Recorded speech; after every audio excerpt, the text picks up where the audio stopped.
When the doubt gets loud, but answer that call. Vision ain't real till you grind at speed, so breathing deep.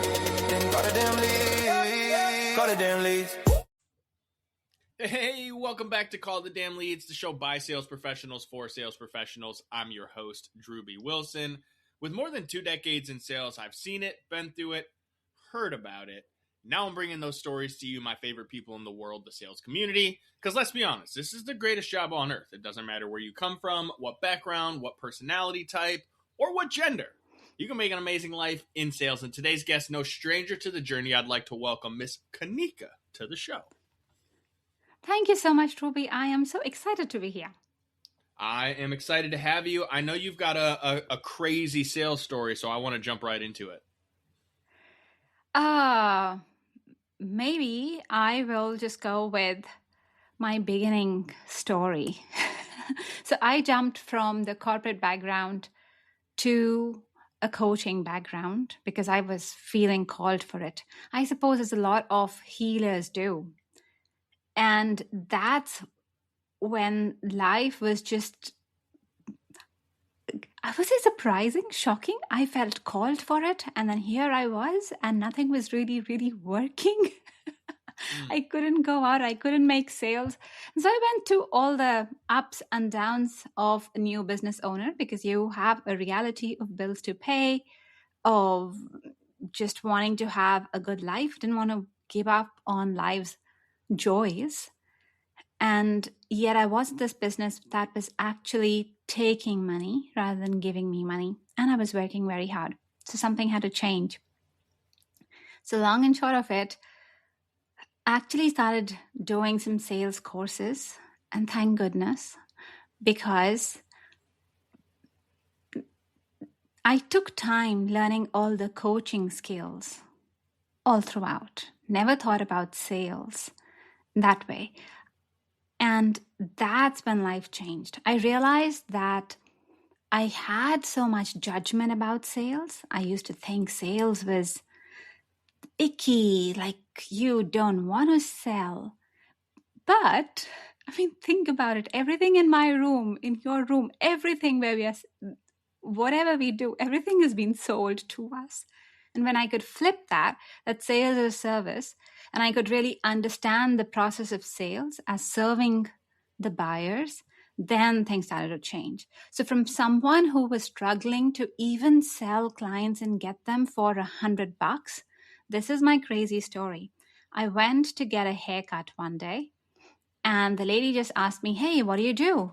And I said, "Well, I help conscious coaches make consistent 10K months." And she's like, "Really?" She's like, "I've just thought of coaching. Can I know more about this?" And so she's doing my haircut. And I'm actually thinking, no, you're doing my haircut and I just want to have a haircut. And I said, "Look, why don't we talk later about this?" And afterwards, as she came so I could pay, she hands me her number, phone number and details herself. She's like, "I want to talk to you. Reach out to me, please." That was my first time when I understood how sales is so powerful and liberating for the other person as well. Yeah, I love that. And there's a whole bunch of things I want to peel out of that story over time, but I want to start with leaving corporate. I think there's a lot of people out there that have the entrepreneurial spirit, right? They're called for it. They know somewhere deep down in their heart of hearts that there's something more than the desk job that they're sitting at on the 9 to 5. What prompted you, or was it something specific that made you decide, I'm leaving corporate. I know it's scary. I don't care. I'm going for it anyways. Oh, for me, it was a calling. It was just so much bigger than me. So if I rewind this, in my mid-30s, I was an engineer, an MBA, and I was really following the checklist of how life should be, as in how was it told by others. So I was married to supposedly the right person. I had done the right degrees, the certifications. I was pursuing highly ambitious jobs that seemed good. I had a kid. I was in a house, and I was having all the holidays, everything that looked really perfect. And I was in my mid-30s and feeling super disconnected and questioning my life. I didn't quite know what to do then because internally nothing was really working out for me. I was not happy. I was trying to put a brave face with a failing marriage. I was also pregnant with my daughter at the time. My son was 2 years old. And life seemed to be going okay on the one end. And I just wanted so much out of it. And then one day I woke up. My little baby inside me, she was supposed to be 31 weeks old. And there was just no movement. And I lost her. So I had to give birth to a stillborn baby. And that shocked and changed my world. There was so much grief to process.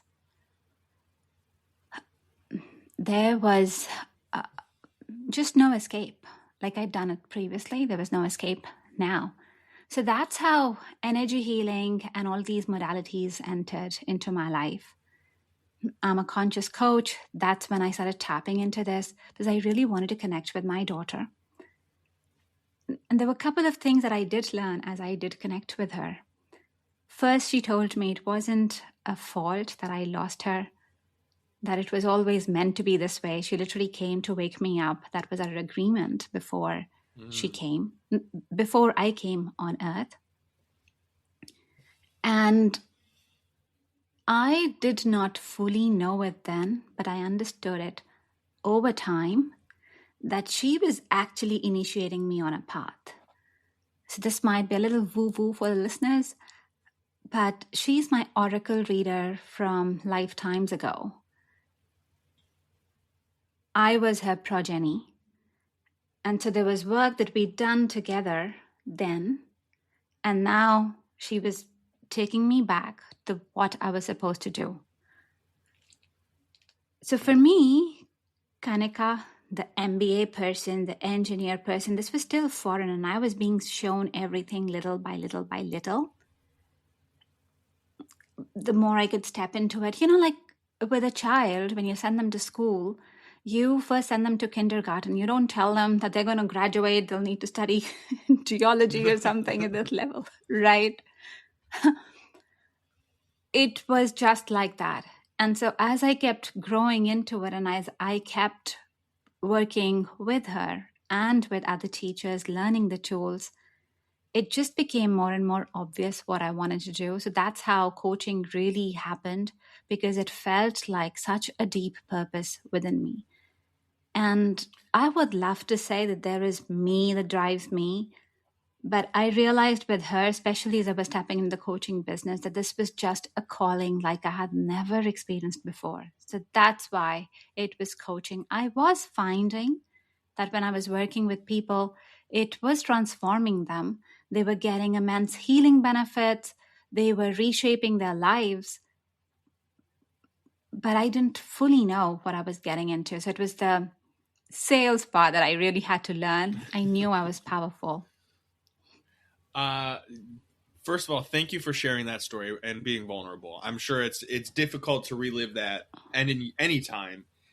And from the woo-woo side of this, I appreciate the lengths and level that you're willing to go to have trust that you inside are guiding you on the path that you're supposed to be in. All of these things are happening for a reason, right? The energy and that side is a little scary to think some people, and maybe they don't want to believe in the power of it. I can say I've done a lot of similar modalities to you. Probably we've done, different timelines and things like that, and going back and really forgiving parts of ourselves that we didn't even really know existed until you were in that moment. And so I really appreciate these kinds of stories because having personally experienced it, there are people who have a hard time accepting that there's more to their life. Like they're called for more. They're supposed to be doing more than where they are right now. And seeing that switch flip and being a part of that journey is such an amazing, powerful feeling. So I totally understand why you get that. You're like, oh my gosh, I'm called to do this. Like, there's nothing else on this planet that I could do that I feel I could bring this level of impact. And I think the passion is what's really key. And the sales aspect of it, I would encourage anyone who's hearing this and being like, well, I'm really passionate and like I love what I do in helping people, but I don't want to be salesy and I don't want it to come across transactional. You just have to remember it's about the service first. And if you're truly there to help people and you're asking great questions and you're really, I'm going to say, digging in a way that just helps you understand, almost like a doctor. Not that we're doctors or have, any sort of those sorts of degrees or anything, but we can understand by peeling back the layers and asking questions. And so, Kanika, I'd be really curious for you, and you don't have to give away all the secret sauce because I know there's a lot of what you do it's special and it's layered. But at the beginning, let's just say somebody's hearing this. Maybe they're going through their own trauma situation right now. There's something in their life that's just, it's the hardest they've ever been, right? The pressure is more immense than it's ever been. What questions can that person start asking themselves to find that guiding light or that path, that energy that they're supposed to be falling into? That's a great question. I think start asking a couple of questions to just introspect.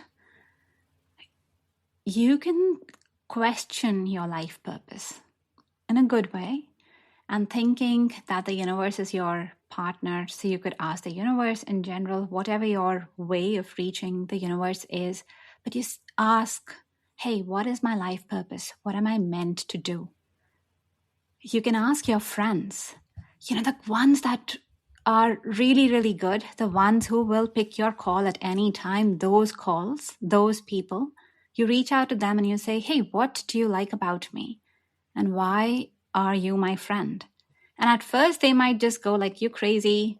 And why are you saying this? Then they might just blurb out something like, if you're really, really pushing them, they might just blurb out something like, well, you're reliable, you're always there for me, but still keep pushing till you get underneath something. And that is the true essence of who you are. That's what you're meant to do. So people might tell you that you inspire them. I always get that I'm non-judgmental and I'm so honest that people just feel seen. They could tell me anything and they feel seen and connected. And that is your purpose. That's what you're meant to do. Okay, I want to go deeper here because I have a feeling there are people hearing you say that and also they're shivering in their booties thinking about having to be seen publicly, right? Like, oh, I could never speak on a stage, or I don't know if I could go out and tell my story like that. I would have to imagine you've heard that before. What do you say to that? Yeah, thank you. So being seen here was that I help my clients be seen, or I help my friends be seen. They could be going through whatever time and they feel connected, that I can truly understand what they're saying. Sometimes it's the words that they've said, and sometimes it's not even the words that they've said, but I get the emotional depth underneath that. So it's giving them a space to be a little more vulnerable, essentially. Yes, people end up, it's always happened.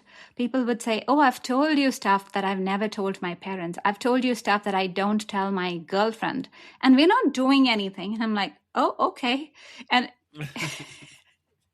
but I've always had that. It's an interesting place to be when people will trust you with that private information. And, it is important. And that's a layer of that where people will say, hey, I can say that you're non-judgmental and I can trust you because when I share things, not only do you not judge me for it, but you're not telling other people behind my back and being like, did you hear? Kanika is into this. Whoa. You know, like, and I'm sure that when you went through this experience and you started shifting from the normal of this is the checkbox, do this, get married, follow the process, do what everybody else says is the version of success that you should be following, I'd have to imagine you probably had some people that said some things, were like, she's crazy, she's lost it, like, what is she doing? You know, how did you handle those moments? Because I know it happened to me, and anyone that I've typically seen go down that space has had it too. So I'm curious if it happened for you. Oh, totally. Totally. There was so much time. And I realize in hindsight now that I could come out on the other social media and really claim that I was this energy coach. It took me the longest time to do that on LinkedIn because I was so attached to my identity as a corporate professional. And I was not letting or able to let go of that mask. This is how I realize the stages for any person who's becoming an entrepreneur are. The first stage is you start with your vision, you get clear with what you want to do. The second stage is that you really start facing the fears underneath, right? You look at, oh gosh, okay, for me, I wanted to help other people transform their lives, give them more joy then. And there's all sort of stuff that comes up. Who am I to say this? How can I do this? And what if people come up with something that I haven't already done? It's the perfect part in me. It's the ego part in me. It's that part that goes like, I need to have all the answers. And this is where usually a lot of the other people come in, and they can be judgy because they're reflecting what I've got inside. And it took me a while. It is. It is. I'll tell you a crazy story.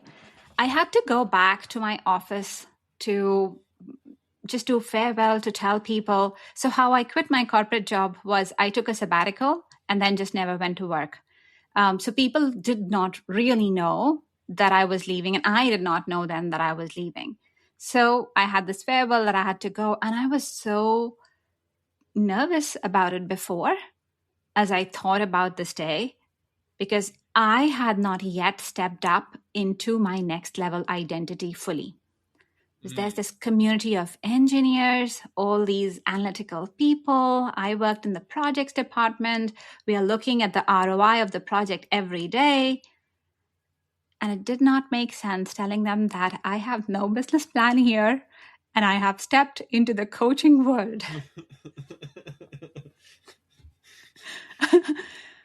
But I can imagine that was tough. Yeah. But before that happened, by the time that farewell actually played out, I had done this for so long and I had actually worn my next level identity that, imagine this, there was nobody who said, what the heck are you doing? Like, I remember talking to my GM and he's like, yay, you're doing really great work. I'm inspired by what you were doing. If you feel like coming back, you're more than welcome to come here. But I think you'll be good. That's how well I was able to veer it by then. But was I good with it in the beginning? No. And the reason I ask is because there are a lot of our listeners who do go through these seasons and they're like, I know I want to make a change. I'm ready to do something different. I'm a little bit nervous about what people are going to say or think. And it's always difficult because you can say it like, listen, people aren't thinking about you. I hate to say it that way, but like, they're not thinking about you. Yeah. They're thinking about themselves. And everyone I've ever met has always had the ego, that inner, desire to please and to be well respected, I think is kind of the look most of us are going for, right? And every now and then you meet somebody who jumps off the cliff and just says, you know what? Full send, we'll figure it out. I'll do this later and we'll go there. And sometimes you fall and crash and burn and, you get a boo-boo or two and you got to put a Band-Aid on it and, you learn. And I think that's the biggest piece, is just every time you go through these experiences and you have these situations, you have to learn and take away something important from it. And I mean, we could probably sit here and nerd out for many, many hours on this topic, because I know this is something you go deep on and I've gone very deep on from a sales perspective, because the psychology behind human energy and transference and getting people excited and motivated to take action, it is a layered process. So how do we find you, follow you, check out more of your content? Like, I'm sure this is just a small blip of the amazing things that you can teach us about all of the processes you do. How do we come check it out? Yeah, so you can find me at Kanika Energy Coach. I'm on LinkedIn, I'm on Instagram, and there's one crucial piece I'll say.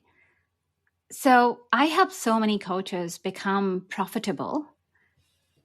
And here's the underlying shift that I find between that before and the after, like that time when they become successful.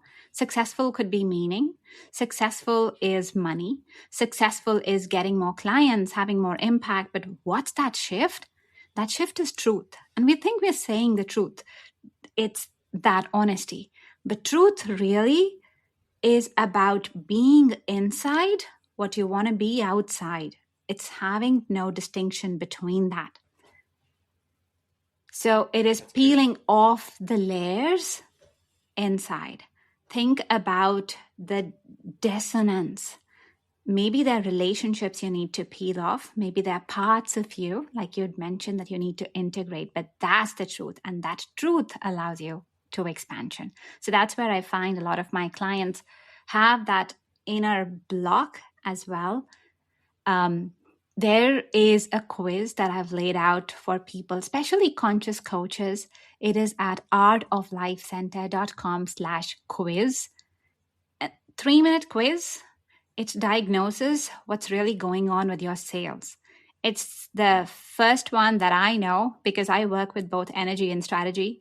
And this is the first quiz that I know that really looks at the depth of what's really going on. It's not process oriented, but it also looks at the energy underneath, because you need to bring and wear your true self to sell. So it helps you, gives you a 3-minute diagnosis, quick area where to really focus to get your business profitable.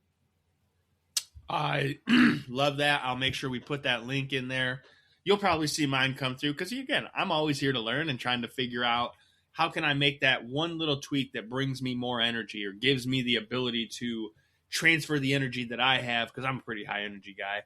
But how do I transfer that into the people around me that aren't feeling so high energy yet? And I just really appreciate today's conversation, because it is a different perspective around how to be successful with sales by thinking about it in terms of what energy are you bringing to the table? What are you doing to bring your energy level up? So Kanika, thank you again. This has been a blast. Thank you so much, Drewbie, for having me. This has been a blast as well. Listen, you guys know what to do. If you enjoyed the show, share it on social media, tag us, let the world know that you got some value, you spent a little bit of time, you learned something. Maybe you know somebody who has like really crappy energy and they're just down in the dumps right now. Send them this episode. You don't have to tell them, that they're feeling down in the dumps or have crappy energy. Like, don't do that. Just be like, hey, I heard this. I think you're really going to like it. Go check it out. Because that's what we're here to do. We want to spread the mission. We want to spread the word. And we want to help people. And if you have a story that could help another sales professional on their journey, head over to callthedamnleads.com/podcast. Send us your details. We'd love to have you on the show. While you're there, grab a hat, grab a sweatshirt, keychain, book, something. Support the movement, because you know what to do. Go pick up the phone. Call the damn leads. We'll see you guys next time. When the doubt gets loud, but answer that call. Vision ain't real till you grind at speed, so breathing deep. Then call the damn leads. Call the damn leads.